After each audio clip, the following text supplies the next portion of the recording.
Second Amendment is. Anybody? Right to bear arms? Yep. Yeah. A well-regulated militia, being necessary to the security of the free state, the right of the people to keep and bear arms shall not be infringed. These 27 words are the source of an ongoing debate seen in the news, in the Supreme Courts, and even movies, especially the movie Shoot 'em Up. Your right to bear arms is already restricted. You can't go down to the market and purchase a few nuclear missiles just in case. You're free to laugh. I am laughing. If owning any weapon becomes a threat to public safety, that right can be abridged. For example, owning a bazooka is completely unnecessary, and if you use it, it will probably do more than take care of the situation. The right to bear a handgun is a problem that needs to be fixed because owning a handgun interferes with public safety more than it benefits it. A very common reason for owning a gun is self-defense, but unfortunately, guns get used a lot less for self-defense than suicide and murder. About 60% of suicides are committed using guns, and according to the FBI, there are about 16,000 murders and 70,000 some injuries every year from guns. So you got about 200 self-defense killings that are justified compared to almost 100,000 murders and injuries. John Lott wrote the book called More Guns, Less Crime. He's investigating how effective the shall issue law is. The shall issue law is basically when somebody applies for a permit and then passes the background check, the gun salesman doesn't have any other discretion over whether to sell the gun to them or not. They have to sell the gun. So John Lott reported that in Florida, there's a severe drop in crime during the time period where the shall issue law was in effect.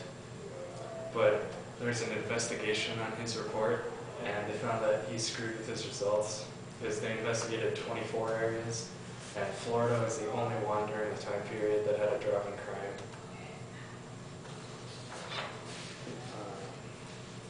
Criminals robbing people with toy guns or bluffing is much less effective than people using real guns. And that was the cause in Florida. But the other areas, it just wasn't working because guns were being used for crime. The overall consensus is that any data with the shall issue law is going to skew it one way or the other. So right now, reports are unreliable. America is different than the rest of the world when it comes to gun ownership.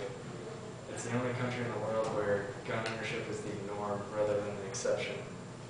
In Australia, self-defense is not a justified reason to own a gun, and you need to have a justified reason to even be allowed to buy a gun. Why do you need a gun anyway? Oh, I need to protect myself from criminals, and if you outlaw guns, only outlaws will have guns. Unfortunately, the FBI reports that almost 340,000 guns are stolen every year.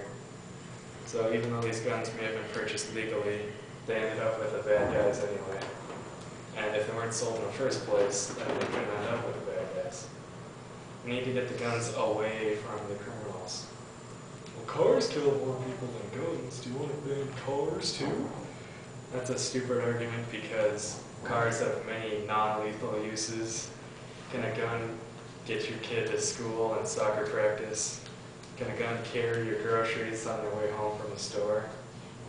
And do you need to treat a car like it's loaded all the time? Oh, we gotta make sure the government doesn't become a tyrant. Well, the American Constitution and the system of government was set up to allow the people to change the government peacefully. But what if Hitler tries to take over again? Well, the American system of government has been working for over 200 years, and with almost 300 million citizens, nobody is going to take over without the popular support of the people because of the huge system of checks and balances that prevent any one group or person from having too much power. Back in the olden days, of colonial times, after we defeated the British, we set up a new system of government, and we were terrified of a king being too much power. So we set up the Articles of Confederation, and we eventually figured out that that made our country way too weak. So we made our current constitution, which has been working for over 200 years. So we're going to risk your small chance of that system failing against the hundreds of thousands of injuries and deaths every year with guns. And guns themselves are one of the two major problems. Guns are very easy to use and they make it very easy for someone to kill. If someone gets angry or impulsive, it doesn't take a lot for the person to quickly cause a lot of damage. And the other issue is, if the person doesn't know what they're doing, they can also still cause a lot of damage very fast. According to the National Center for Injury and Gun Control, about 600 people are killed every year in gun accidents. So that's about 2 a day. I don't want to get rid of all guns, that's just never going to happen. What I do want is this following plan. We need to stop selling handguns to the public. Hunting rifles and shotguns, okay, fine, enjoy your sports. But nobody goes deer hunting with a pistol. The main problem is guns are easy to kill and easy to steal. Also, guns are very easy to conceal.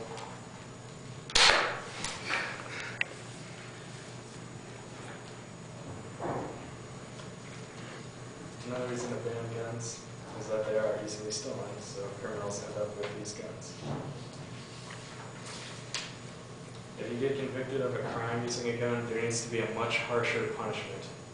Right now there's a revolving door syndrome, so criminals will go into jail, and then they'll stay in there for a few months, and then they'll get back out and get convicted again. They need to stay in jail. The third part is not yet possible due to the limits of technology, but once it is invented, and it's currently being worked on, it needs to be implemented worldwide. Every gun needs to have a hand grip, so only the legal purchaser of the gun can fire it. And once this technology is invented, there needs to be a cash for clunkers kind of thing, so all the old guns get either upgraded or destroyed. And the current technology, there was a ring invented for police, so there'd be a slot in the gun, and the policeman would put the hand, and the ring would go into the slot, and then they could fire. But it was discontinued because the police need the quick draw, and they can't be screwing around trying to get the ring in the right slot, and they have to take down the bad guy quick.